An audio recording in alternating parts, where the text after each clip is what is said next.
Soup, খিচুড়ি, আচার, noodles এই সব কিছুই দেখতে পারবা আজকের ব্লগে। কি করলাম, কি খেলাম এগুলো নিয়েই থাকছে আজকের ব্লগ।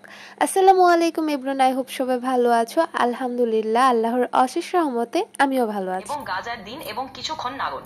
এরপর মুরগির মাংস আলু দিন আর 5 মিনিট রান্না করুন। তারপর ইউটিউবের দিন শেষ, চ্যাটজিপিটির বাংলাদেশ। আমরা এখন আর ইউটিউবে যাই না রেসিপি দেখার জন্য, এখন শুধু চ্যাটজিপিটির সাথে কথা বলেই আমরা আমাদের রেসিপিটা জেনে নিতে পারি। আমার এই ছোট্ট কাজিনের আজকে হঠাৎ স্যুপ খেতে মন চাচ্ছিল, তাই আমাকে এসে বলতেছিল যে চলো আপু আমরা আজকে স্যুপ রান্না করি। তো স্যুপ রান্না করার জন্য আমরা সব কিছু প্রসেসিং করে নিচ্ছিলাম। প্রথমে হচ্ছে মুরগির মাংসটা সিদ্ধ করে নিয়েছিলাম আর সেটার পানি রেখে দিয়েছিলাম, অ্যান্ড তারপরে বাকি যা যা কার্যক্রম থাকে ওগুলো করে নিয়েছি। তোমাদেরকে আমি কোনো ধরনের রেসিপি দিচ্ছি না, কারণ আমি যেহেতু রান্নাবান্নায় নতুন, কি থেকে কি ভুল করে ফেলবো তখন তোমরা আসবে আমার ভুল ধরার জন্য। তাই তোমাদেরকে আমি আমার রেসিপিগুলো না দেওয়ার চেষ্টা করব, কিন্তু তোমরা ভিডিও দেখে যদি কিছু শিখতে পারো আলহামদুলিল্লাহ।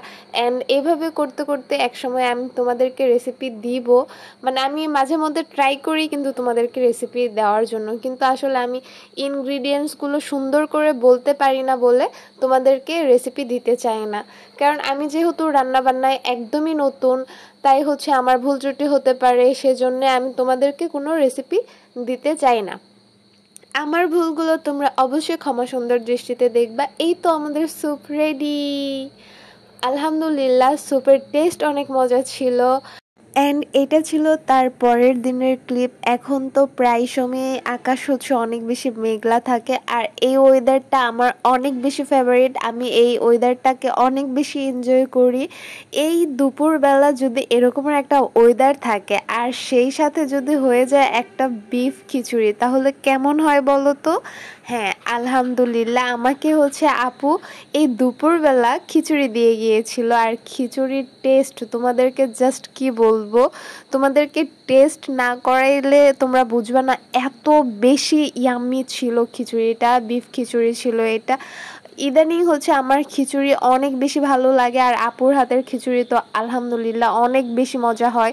এরপর আমি আর আমার দুষ্টু ছোট বোন ভাবলাম যে আজকে নুডলস রান্না করব। আর কিছুদিন আগে আমরা একটা নুডলস নিয়ে আসছিলাম, সেটা হচ্ছে খোলা নুডলস। এটা আগে কখনো খাওয়া হয়নি বা টেস্ট করা হয়নি, তাই ভাবলাম আজকে টেস্ট করে দেখি কেমন লাগে। সেজন্য প্রথমে হচ্ছে গরম পানি বসাই দিছি নুডলসগুলোকে সিদ্ধ করার জন্য। দেন হচ্ছে নুডলসগুলা বের করে, প্রায় 3টা নুডলস নেওয়া হয়েছিল, তাই তারপর হচ্ছে 3টা নুডলস এখানে দিয়ে দিলাম। আর নুডলসটা দেওয়ার পরে ঢেকে এটাকে কিছুক্ষণ সিদ্ধ করতে হয়েছে। মানে তোমরা তো সবাই নুডলস রান্না করতে জানো, তোমরা যেভাবে রান্না করো আমারটা সেম টু সেম না হলেও তো কাছাকাছি যাবে, তাই না বলো? আমি আসলে নতুন রাঁধুনি, তাই তোমাদেরকে সেইভাবে রেসিপি দিতে চাচ্ছি না। তাই তোমরা দেখে নিবা আমি কিভাবে কি করি। এই তো নুডলসগুলো ঠান্ডা পানি দিয়ে একটু ছেঁকে নিচ্ছি, তারপর হচ্ছে নুডলসগুলো রান্না হওয়ার জন্য পুরোপুরিভাবে সে রেডি।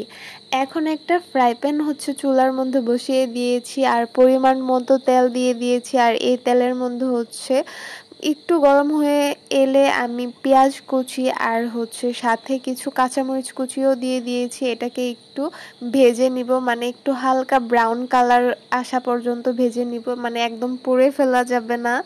তোমরা তো ভালো করেই জানো আমার থেকে বেস্ট নুডলস রান্না করো। এটা আসলে কোনো রেসিপি না, ব্লগের মধ্যে যেহেতু এই ভিডিওটা অ্যাড করেছি, এই ভিডিও সম্পর্কে অবশ্যই তোমাদেরকে একটু জানাইতে হবে, তাই না বলো? এরপর একটা ডিম দিয়ে দিলাম, আর ডিমটা দেওয়ার পরে হচ্ছে তোমরা যেভাবে হচ্ছে স্বাচ্ছন্দ্য বোধ করো মানে ওইভাবে ভেজে নিবা। আমি হচ্ছে এর মধ্যে হচ্ছে একটু ম্যাজিক মশলা দিয়ে দিলাম, আর আর সাথে পরিমাণ মতো একটু লবণও দিয়ে দিবা। তারপর হচ্ছে এটাকে সুন্দর করে কুক করতে দিবা, মানে নাড়াচাড়া করে এটাকে সুন্দর করে ভেঙে নিবা যাতে করে নুডলসের সাথে এটা সুন্দর অ্যাডজাস্ট হয়ে যায়। আমি সুন্দর করে ভেঙে নিচ্ছিলাম। যখন ডিমটা একটু কুকড হয়ে আসবে তখন তোমরা চাইলে একটু সয়া সস অ্যাড করতে পারো, এটা অপশনাল, অথবা তোমরা পরেও এটা অ্যাড করতে পারো। আমি একটু দিয়ে নিয়েছিলাম, তারপর নুডলসগুলো ঢেলে দিচ্ছিলাম। মানে নুডলসটা হচ্ছে 3টা নুডলস নিয়েছিলাম, মানে এটার পরিমাণ আমার কাছে মনে হয়েছে আরও ডিম দেওয়ার দরকার ছিল, কিন্তু আমরা এখানে মাত্র একটা ডিম ইউজ করছি। অ্যান্ড এরপরে হচ্ছে ম্যাজিক মশলাটা একটু অ্যাড করে দিয়েছিলাম। তারপর হচ্ছে ম্যাজিক মশলাটা সুন্দর করে অ্যাডজাস্ট করে নিচ্ছিলাম। এর মধ্যে মনে হয়েছে যে আমাদের আর একটু লবণ দেওয়া দরকার। তারপর হচ্ছে লবণ দেওয়ার পরে একটু সয়া সস দিয়ে দিলাম। সয়া সস দেওয়ার পর এটা সুন্দর করে নাড়াচাড়া করে সব একসাথে অ্যাডজাস্ট করে নিচ্ছিলাম। আসলে তখন একটু কষ্ট হয়ে যাচ্ছিল, কেমন যেন মিক্সড হতে যাচ্ছিল না। তোমাদেরকে এর আগেই বলে নিয়েছিলাম এটা হচ্ছে খোলা একটা নুডলস ছিল, আর আমার এই প্রথমবার ট্রাই করা ছিল এটা। সো আমার ভুল ত্রুটিগুলো তোমরা ক্ষমা সুন্দর দৃষ্টিতে দেখবা। আর তোমরা কে কে কখনো খোলা নুডলস খেয়েছো আর টেস্ট কেমন ছিল সেটাও আমাকে জানাবা। সো এই তো আমাদের নুডলস রেডি। আমি নুডলসের উপরে একটু সস দিয়ে নিয়েছিলাম, আর নুডলসের সাথে একটু সস অ্যাড করে নিলে আমার সেটা খেতে অনেক বেশি মজা লাগে। সো এরপরে হচ্ছে বিকালবেলা একটু শ্যুট করছিলাম তোমাদের জন্য, মানে শর্ট ভিডিওর জন্য। সেই ক্লিপগুলো তোমাদের এই ভিডিওর সাথে অ্যাড করে দিলাম। তারপর খেয়েছিলাম একটা আচার। তোমাদের কার কার আচার খেতে অনেক বেশি ভালো লাগে আমাকে কমেন্ট সেকশনে জানাবা। আর আমার ভিডিওটা কে কোন জায়গা থেকে দেখতেছো সেটাও অবশ্যই আমাকে কমেন্ট বক্সে জানাবা। তারপর হচ্ছে শেষে খেয়েছিলাম একটা লিচু। মানে হচ্ছে এই বছরের আমার প্রথম লিচু খাওয়া ছিল এটা। ভাইয়া এনে দিয়েছিল, থ্যাংক ইউ ভাইয়া।